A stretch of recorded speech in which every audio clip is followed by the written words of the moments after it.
So as you know, each week I come on this page and I do a Facebook Live around a particular topic around leadership or careers. And the topic today is all about how we can pivot, or reasons as to why we pivot in our careers.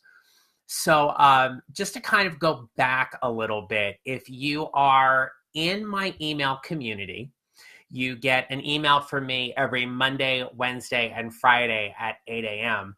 And if you're not in my email community and you're interested in being a part of it, then by all means, feel free to message me here on this page, or you can go to my website, johnnerrill.com, and sign up for my free offer, which is the top 5 qualities of amazing leaders. And then that enrolls you automatically into my email community, and you will get the emails from me. So I shared a story on Monday about how I had taken a vacation last week with my husband and a dear friend of ours. And we ended up being in Yellowstone National Park. And it was early in the morning, probably like 7:30, 8 o'clock-ish or whatever. And we got delayed a little bit because there was a 25 bison traffic jam going on. So if you want a really good experience, you get delayed because of bison. And prior to that, the day before, when we were in the park, there was absolutely no electricity. It had gone down. It was out for probably about 10 hours. And so it was really interesting listening to people get frustrated over something they simply had no control over. It wasn't, to my knowledge, that anybody was actually going to be running out and trying to turn the electricity back on. So you heard things like, well, how am I going to charge my cell phone? And what am I going to do about dinner reservations? And it was just, in some ways, it was a little bit sad and a little bit humorous for us to kind of hear all these things, because we just looked at this as an amazing opportunity. We were able to pivot really, really quickly and figure out, let's go get something to eat early before it gets too late and our options may not be all that great. And really just to go ahead and make the best out of the situation, because it was outside of our control. Same kind of thing. If you're sitting in a traffic jam because of 25 bison are crossing the road and you're in their home, you kind of just let them do their thing. And it was interesting to see the people in front of us and behind us who were taking out their cell phones or getting out of their cars to take pictures, and others who were simply trying to figure out a way to get around them so they could get wherever it was they wanted to go. And maybe they had a reason, that an urgency to kind of get there a little bit quicker. But nevertheless, I don't think you want to be messing with 25 bison in the middle of the road, especially if you're driving a Honda Fit, because I think the bison's going to take you out at that point in that car. So yeah, so it was a little bit interesting in how you just kind of have to just sit there and just kind of deal with it. So hey, Desmond, hey, Eileen, it's good to see you. Thanks for joining me at this little bit later hour today. So if you follow me on LinkedIn, you would have seen a post from me on Monday, and I referenced an article written by Caroline Beaton, and she talks about pivoting in the workplace. And what she says is that a crisis is something that happens to you, but a pivot is something you do. In other words, when we pivot in our careers, it's very actionable. It's very intentional as to why we are making a particular move, change, or a pivot because of that. And I'm curious to know what you think, if you think pivoting is easier later on in your career as opposed to being early. I know for me it certainly was, and I know in my work with especially some younger professionals, they sometimes really struggle with pivoting because they're either afraid of doing something quote unquote wrong, or they're afraid of upsetting their boss or the company or jeopardizing their relationship because they're simply just not sure what might be on the other side of it. And so pivots can be a little challenging and a little scary, but I want to run through some scenarios in which gives us reason to pivot and whether or not those pivots serve us pretty well in our careers or not. So the first one is we pivot because we are compromising. So when we compromise, we are basically weighing out our options to see whether or not we want to stay in a given situation or we want to make that move. And so when we compromise, it is at some kind of cost. And so the question I always ask my clients when they're contemplating about a pivot is, what is the cost of staying exactly where you're at or making that move?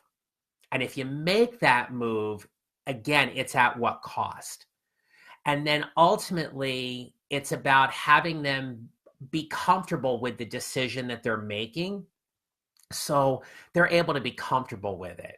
But a compromise always comes with a cost, so we want to be careful about that.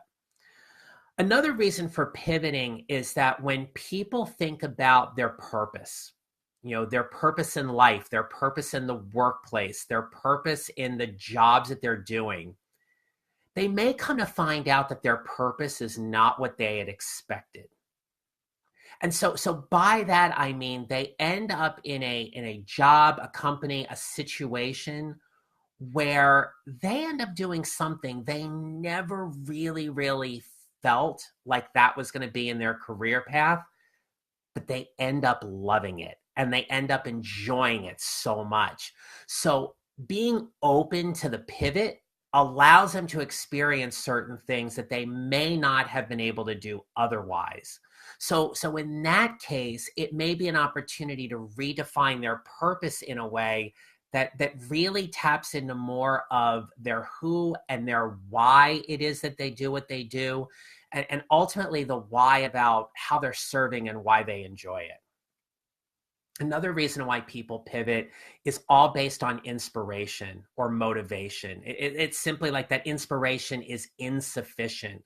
They're just not feeling it. They go into work and they go through the emotions, and it's okay for a while, but they're lacking something. They're missing something in the work they're doing. They're craving for something more. And so when that inspiration gets to be really low, they're going to go ahead and pivot and make a move. So it's about being aware, and I'd say astutely aware, that that level of inspiration you're seeking is not where you want it. And so it's time to pivot and make a move.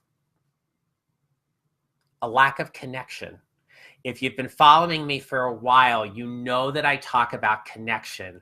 And in talking about that connection, it is the connection we feel as professionals to the work that we're doing, the people with whom we're working with, the organizations we're working for, and the customers to whom that organization serves.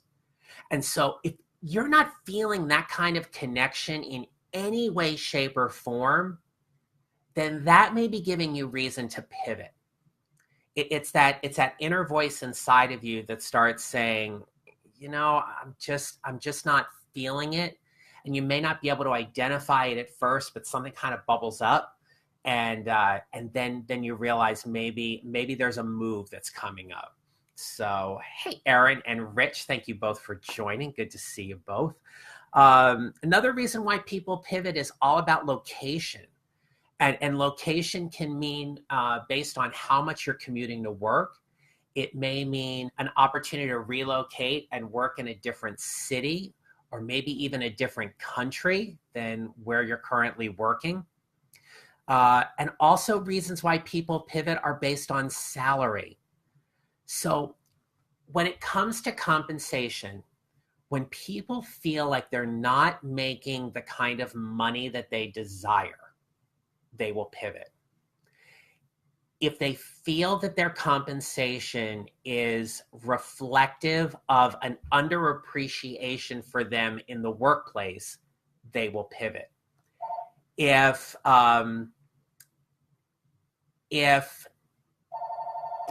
Hold on one second. I'm not getting this. I'm just turning this off. I usually take the battery out of that, but I didn't. No, I was not going to answer it so you could see who it was. I wasn't going to do it.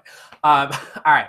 So another reason why people pivot based on salary, though, is they pivot because maybe the salary they're making simply they're not able to make ends meet, or it's not accustomed, quote unquote, to the lifestyle they want to lead. And so they're looking to make a really, really big jump. Some of my work with my individual clients, we dig pretty deeply into talking about, the compensation they're looking for and what that may actually look like for them to jump to a different company, jump to a different job, and more importantly, why that's important to them. And so that may help them pivot in that regard. Sometimes people pivot because of bad managers.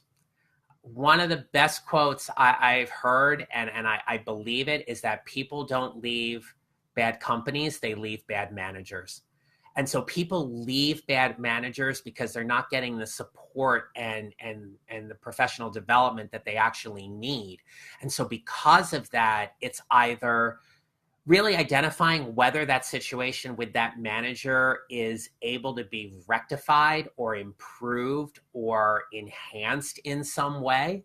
And there are certainly strategies that we could talk about that maybe help make that managerial relationship a little bit different and sound and look a little bit different. But if people are working for a manager whom they don't like, or is ineffective, or they're not getting the support that they need, they may either look internally for a shift or they're going to look elsewhere. And so that's a big one. And then the last thing that I want to just mention for a second is about truth. And it's about truth with a capital T versus truth with a small t. And so the way I define that is that truth with a capital T is absolute. It is fact. It is evidence-based. It is everybody is in agreement on what that particular situation is. But truth with a small t is about speculation. It's about surmising or guessing or trying to figure out what's really going on when you simply just don't have the facts. Small t truth is often based on feelings, where capital T truth is based on facts.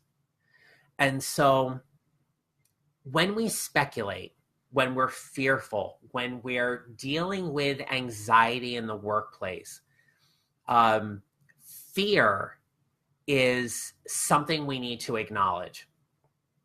This week, I had an opportunity to listen to an interview with Sean McVay. And Sean McVay, if you're in the Washington, D.C. area, you know that he used to be on the coaching staff. He was the offensive coordinator for the Redskins. And last year, he went on to coach the Rams and was the youngest coach in the NFL.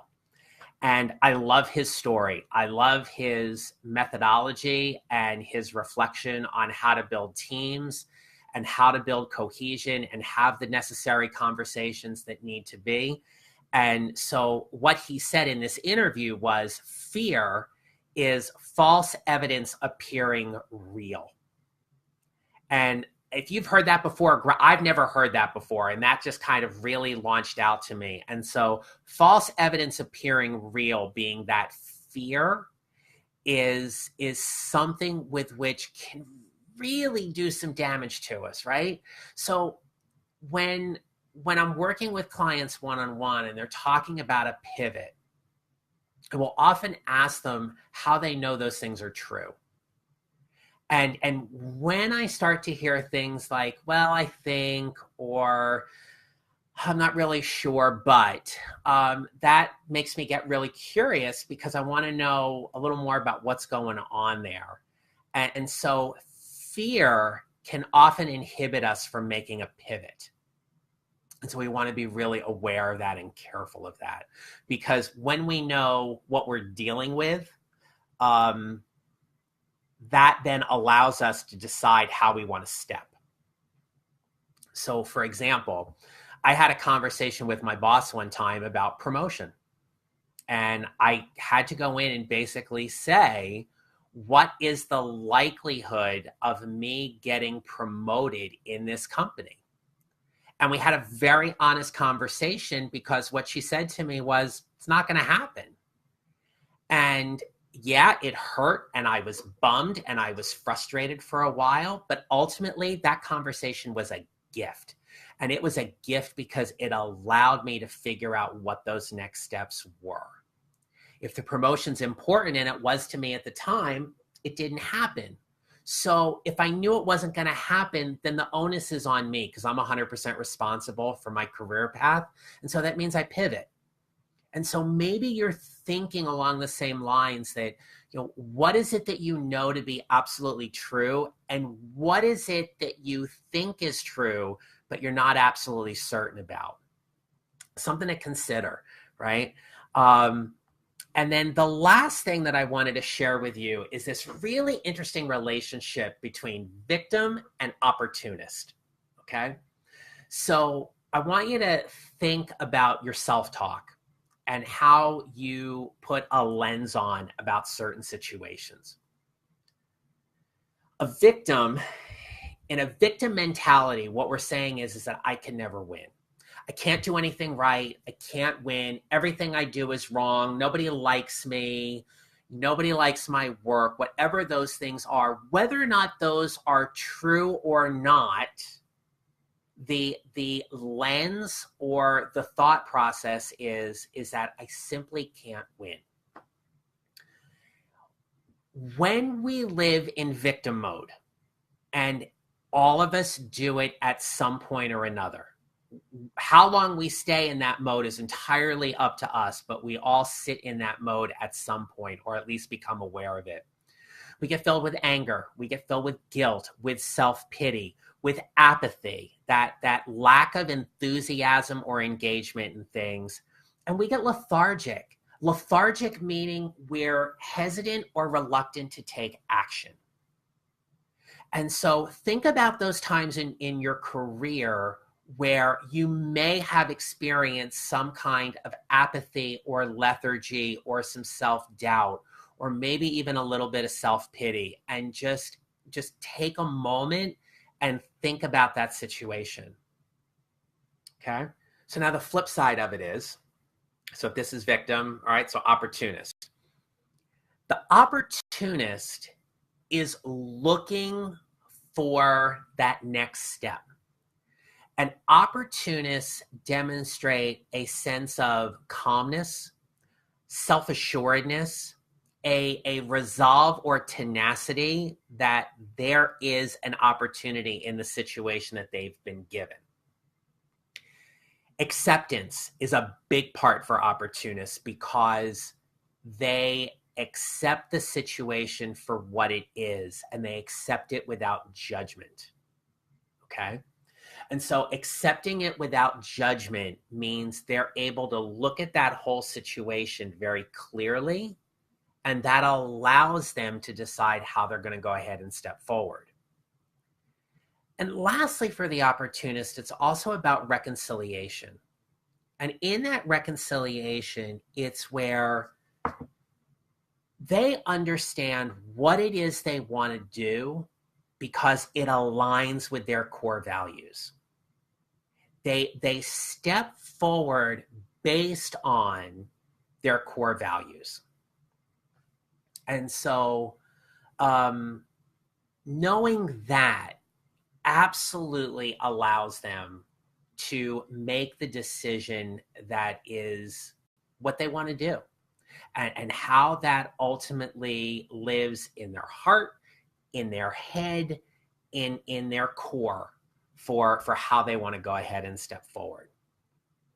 So kind of throwing that little thing in there too, about how we choose to show up with a lens in given situations. Both serve us, and both serve us well for a particular time. It's just how long do we want to live in that kind of woe is me? And when we're ready to move out of that, that's when we're ready to go ahead and take action. So we talked a little bit today about pivoting. And in that pivot, there are decisions that we sometimes have to make at a given moment. And we do the best we can with the pivot. I want to thank you for your time. I want to thank you for joining me today, and truly think about where your pivot is coming from, or the desire to pivot is coming from. And if you'd like to have a conversation around what that might look like, or you think that maybe now is the right time to secure a coach like myself or somebody else, reach out, take that action step. I'd love to start a conversation with you. And on that note, I'm going to wrap it up. It's almost 5 o'clock here on the East Coast. Thank you again. I will see you next week, and I'm hoping at our usual 1 o'clock time. So be well, everybody. Thanks again. Talk to you later. Take care. Bye-bye.